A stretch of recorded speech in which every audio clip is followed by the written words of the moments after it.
இப்பொழுது நம்முடைய அறம் பதிப்பகத்தினுடைய பதிப்பக உரிமையாளர் திரு அமரேசன் அவர்கள் தன்னுடைய வாழ்த்துறை இப்பொழுது வழங்குவார்கள். அதனைத் தொடர்ந்து நம்ம நிகழ்ச்சியினுடைய நூல் வெளியீட்டு விழாவுக்கு நாம் செல்லலாம்.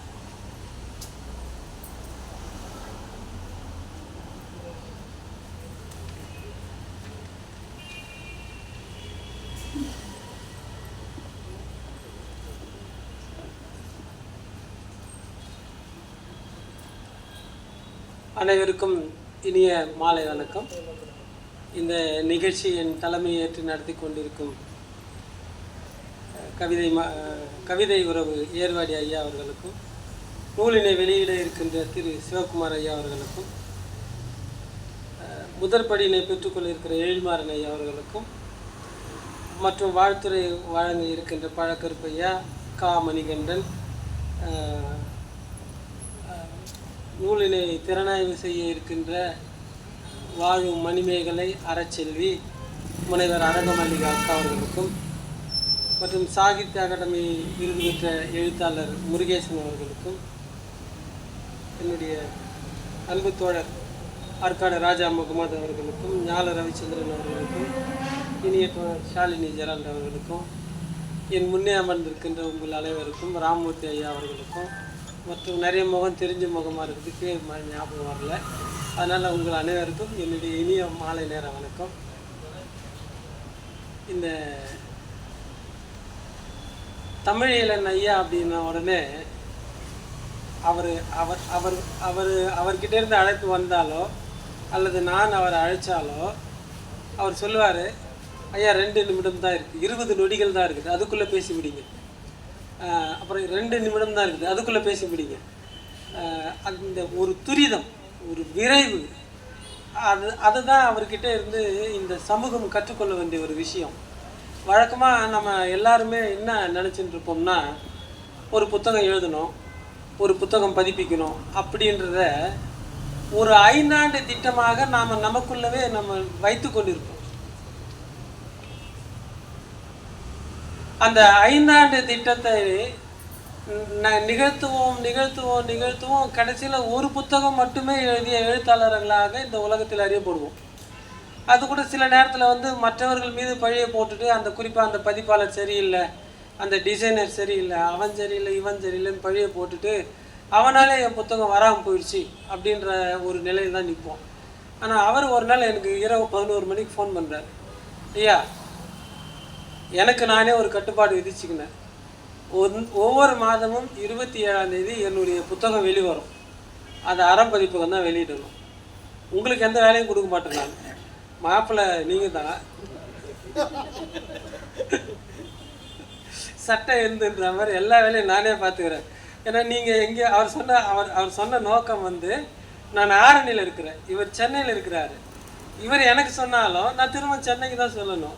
அந்த தாமதத்தை தவிர்ப்பதற்காக நானே பார்த்துக்கிறேன், நீ கொடுக்குற ஆள்கிட்ட தான் நான் கொடுக்க போகிறேன், நீ சொல்கிற ஆள்கிட்ட தான் செய்ய போகிறேன், அதை நானே பார்த்துக்கிறேன். எல்லா வேலையும் முடிச்சுட்டு 27ஆம் தேதி ஒரு புத்தகம் வரும். சென்ற மாதம் 27ஆம் தேதி அப்பா 10, இந்த மாதம் 27ஆம் தேதி இட்டும் தொட்டும், அடுத்த மாதம் 27ஆம் தேதி. இது என்னன்னா, நம்முடைய சிந்தனைகள் எழுத்தாளர்களுடைய அல்லது புத்தகம் எழுத வேண்டும் என்று எண்ணுபவர்களுடைய சிந்தனையை விரைவுபடுத்துகின்ற ஒரு வேலை. இந்த வேலையை தான், இந்த விரைவு, ஆக்ஷன், வேகம், இதைத்தான் அவர்கிட்ட இருந்து இந்த சமூகம் கற்றுக்கொள்ள வேண்டும் என்று கூறிக்கொண்டு வாய்ப்புக்கு நன்றி பாராட்டி விடைபெறுகிறேன். நன்றி, வணக்கம். நன்றி ஐயா. எப்பயுமே ஐயாவுடைய இயல்பே அதுதான், மாப்பிள்ளை அவர் தான், ஆனால் அவர் போட்டுக்கிற ட்ரெஸ் என்னதில்லைன்ற மாதிரி எல்லாருடைய வேலையும் சேர்த்து செய்யக்கூடிய ஐயா நம்முடைய தமிழியலன் ஐயா. அவருக்கு நான் எப்பயுமே சொல்லக்கூடிய ஒரு வார்த்தை தான், அது இந்த இடத்துல மறுபடியும் நினைவுபடுத்தணும்னு நினைக்கிறேன். எல்லாருக்கும் 24 hours, கடவுள் அவருக்கு மட்டும் எக்ஸ்ட்ராவாக ஒரு 1 hour கொடுத்தாருன்னா அந்த 1 hourையும் ஏதாவது ஒரு இணைய வழி கூட்டத்தை நடத்தி கொண்டு அங்கே அமர்ந்து கொண்டு இருப்பார், தமிழுக்கு பணி செய்து கொண்டு இருப்பார். ஆக அந்த வகையிலே ஐயா அவர்களுடைய இந்த 27ஆம் தேதி புத்தக வெளியீடு என்ற அந்த கொள்கை உறுதிக்காக நான் மிகவும் வாழ்த்துகிறேன். அனைவர் சார்பாகவும் நம்ம அவருக்கு ஒரு கரகோஷத்தை கொடுத்து விடலாம் என்று நான் நினைக்கிறேன். மிக சிறப்பான ஒரு விஷயம் அது. ஒவ்வொரு மாதமும் ஒரு புத்தகத்தை வெளியிடுவது என்பது மாச வியாபாரம் தான், சம்பளம் வாங்குறோம்ல, அது மாதிரி மாதம் பிறந்தா ஒரு புத்தகத்தை வெளியிடலாமே அப்படின்ற ஒரு நல்ல அவருடைய எண்ணத்திற்கு நம் அனைவருமாக சேர்ந்து நாம் வணங்குகிறோம். இப்பொழுது நம் அனைவரும் எதிர்பார்த்த நூல் வெளியீட்டு விழா.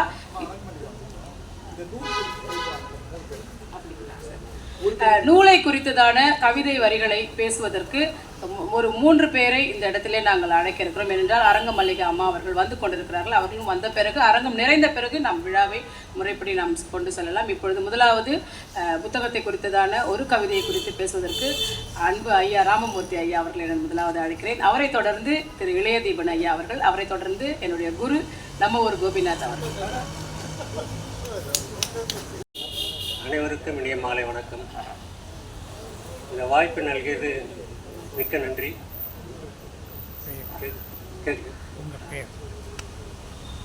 உங்கள் பெயருடன்? என்னுடைய பெயர் ராமமூர்த்தி. 94வது பக்கம். இணைய முடியாததையும் இணைத்தே பார்க்கிறது இணைய வழிக்கூட்டம். இது எதன் அடிப்படையாக வருது அப்படின்னு சொன்னாக்க,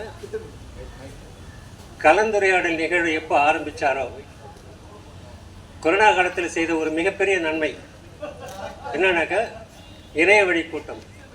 இந்த இணைய வழி கூட்டத்தில் தான் ஞான ரவிச்சந்திரன், ஷாலினி ஜெரால்ட், புனித ஜோதி, தங்கதுரை செம்மா, இன்னும் பல்வேறு ஆளுமைகளை நமக்கு அறிமுகப்படுத்தியது என்றால் மிகையில்லை. அதுக்கு முன்னால் யாருன்னே தெரியாது. ஒவ்வொரு நாளும் கலந்துரையாடல் இணையதளத்தில் கலந்து கொள்ளும் பொழுது தினமும் ஒரு புத்தகத்தை படித்ததாக ஒரு உணர்வு எல்லோருக்கும் வந்தது என்று சொன்னார்கள். அதோடு மட்டுமல்ல, 4:30 மணி எத்தனை மணிக்கு வரும் என்று அனைவரும் காத்திருந்த நேரம். ஏன் அந்த காலகட்டம் வீட்டிற்குள்ளேயே முடங்கியிருந்தது. அவருடைய தாக்கம் தான் இந்த 3 வரிகள் நினைக்கிறேன். இணைய முடியாதது, நேரடியாக பார்க்க முடியுமா யாரோ தெரியல.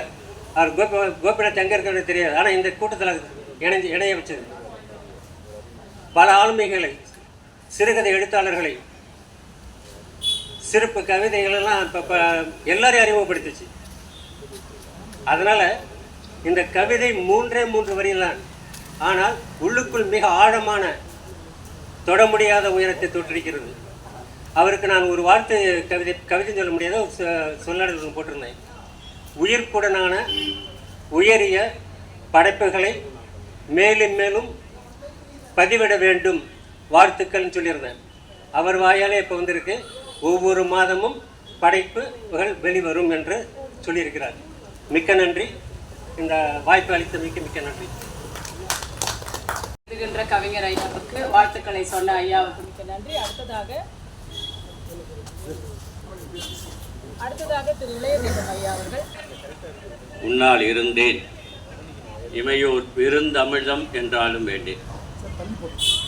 அருமையான ஒரு நிகழ்வு எனக்கு எதிர்பாராமல் இன்னைக்கு கிடைச்சிருக்கு. திருமணம் வந்து பார்க்க வந்தவனுக்கு மடமேடையில் உட்கார இடம் கிடைச்சது போல இன்னைக்கு ஐயா அவர்கள் என்னுடைய கவிதை நூல் வெளியீட்டு விழாவுக்கு ஐயா அவர்கள் வந்தார்கள். தஞ்சை தமிழ் மன்றம் என்ற ஒரு அமைப்பு வலங்கமானில் இருக்கிறது. அங்கே வேல்முருகன் அப்படிங்கிற பெயருடையவர். அவர் தமிழ்ச்சம்பல் என்ற விருது பெற்றவர்.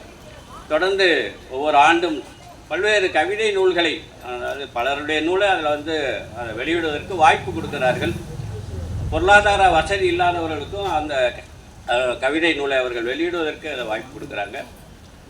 அப்படி தான் ஐயா எனக்கு பழக்கம். அண்ணா ஐயா வந்த உடனே என்னை நினைவில் வைத்திருக்கிறார்கள்.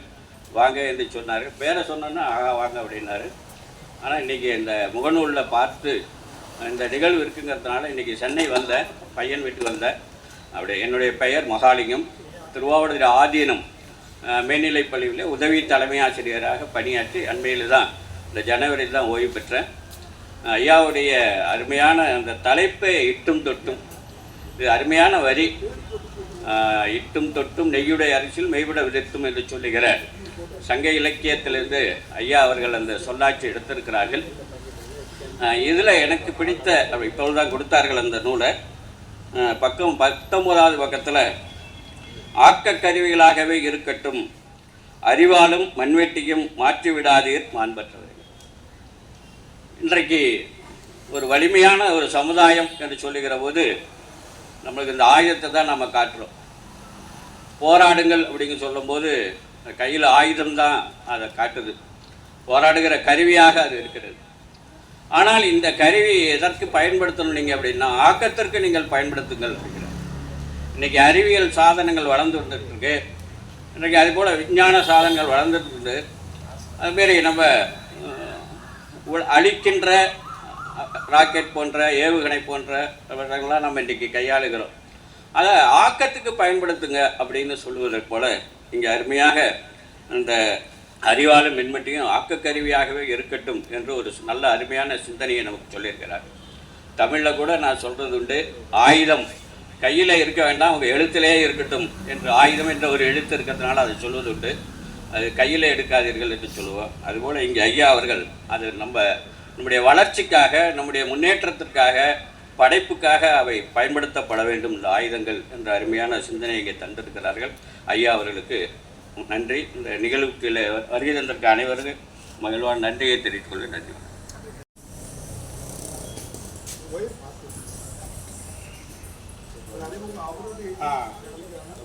கவிஞர் முத்துக்குமாரசாமி உலகநாதன் என்பது என் பெயர். ஐயாவிடம் அணிந்துரைக்காக காத்திருப்போர் பட்டியலில் இருப்பவன் நான் என்பதை முதலில் தெரிவித்துக் கொண்டு, பந்திக்கு முந்து என்று சொல்வார்கள். அதனால யாராவது ஒருத்தங்க நான் செலக்ட் பண்ண ஒரு கவிதையை எடுத்து செலக்ட் பண்ணிடக்கூடாது இல்லையா, அதனால கொஞ்சம் முன்னாடி கிடக்கிற நானே சொல்லி கேட்டுட்டு வந்துட்டேன். ஏன்னா பொருத்தமாக இருந்துச்சு. ஏன்னா ஒளிப்படம் எடுத்துக்கொண்டிருக்கிறேன், அதனால் அது சார்பாக ஒரு விடயத்தை எழுதியிருக்கிறார். அவனது கடைசி நிலப்படம் கிடைக்கவே இல்லை. அதாவது பேஜ் வந்து பக்கம் வந்து 75. அவனது கடைசி நிலப்படம் கிடைக்கவே இல்லை, படம் எடுத்தது பாம்பு. நான் பாம்பு இல்லையா, மிகுந்த நினைவோடு இருக்கிறேன், காத்திருப்பேன். அதே மாதிரி ஒன்றே ஒன்று தானே, இன்னும் ஒன்று தானே அவன் சொல்லிட்டு இருக்காரு.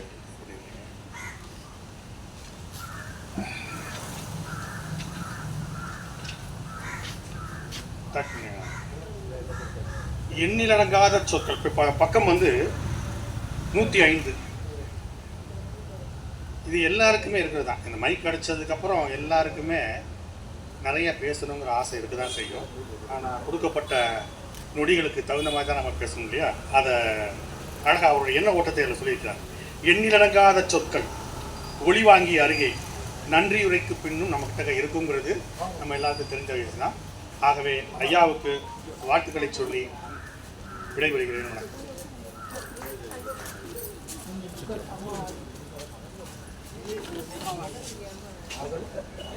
நன்றி. இப்பொழுது நம்ம ஊர் கோபிநாத் அவர்களுடைய வாழ்த்துறையோடு நாம் அடுத்ததாக நூல் வெளியீட்டுக்கு நாம் செல்லலாம்.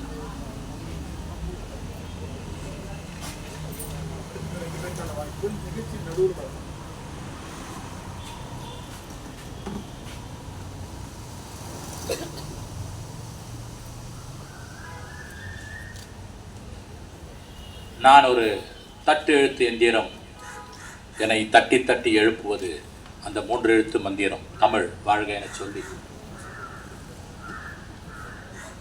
மேடைக்கு அன்பு வணக்கம், சபைக்கு என் தனி வணக்கம். வாசிக்கலாம் வாசிக்கலாம் வா என்கிறது நூல்கள். வாசிக்கலாம் வாசிக்கலாம் வா என்கிறது நூல்கள். வா சிக்கலாம் என்கிறது செல்பேசி. வாசிக்கலாம் வா என்கிறது நூல்கள், வா சிக்கலாம் என்கிறது செல்பேசி. கொஞ்சம் செல்பேசியில் அதிர்வலையிலோ இல்லை வந்து சைலண்ட் மோட் ஆர் ஸ்விட்ச் ஆஃப்.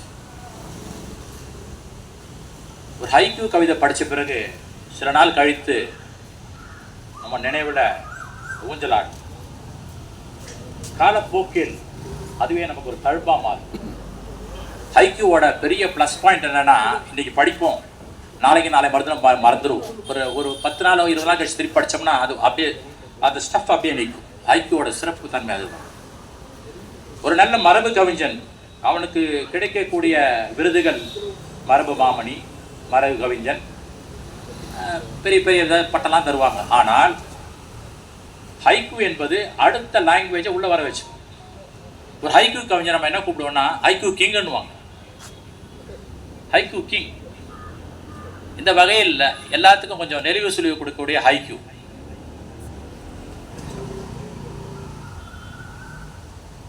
பிற மொழிகளை ஒரு சிகப்பு கம்பளம் ரெட் கார்பெட் போட்டு வாங்க வாங்கன்னு சொல்றது ஹைக்கூ. இலக்கணம் படித்தோர் தலைக்கணம் கொண்டதாலே, ஐயா ஐயா, இலக்கணம் படித்தோர் தலைக்கணம் கொண்டதாலே புது கவிஞனான் வந்தான் எங்கள் பாரதி.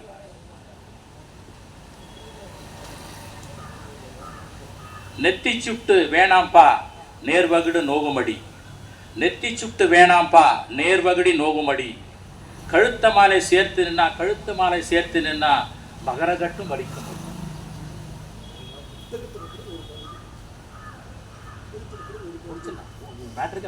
மேட்ருக்கே வரல, உங்க கவிதைக்கு வரல. கழுத்த மாலை சேர்த்து நின்னா மகரகட்டு வலிக்கும் அடி, விரல் மோதிரம் போட்டுக்கனா விரல் நரம்பும் சுருங்கும் அடி. இது வந்து ஒரு 4 வார்த்தைகள் சீர்கொண்ட ஒரு 3 வரி கவிதை. ஒரு ஹைக்கூனா இப்படி பாருங்க, ஒரு ஹைக்கூவோட ஹைட்டு பாருங்க. விடியற்கால எழுத்தே, விடியற்கால எழுத்தே மஞ்சத்துண்டு கழுத்தே, விடியற்கால எழுத்தே மஞ்சத்துண்டு கழுத்தே நீ வாழ்ந்தாய் பழுத்தே கலைஞர். இது ஒரு ஹைக்கூ. இட்டும் தொட்டும் பட்டும் படாமலும், இட்டும் தொட்டும் பட்டும் படாமலும் என்பதை மறந்து தொட்டும் புட்டும் முடிந்தால் வரிகளை கிழித்தே, வரிகளை கிழித்தே படித்து மகிழ்வோம்.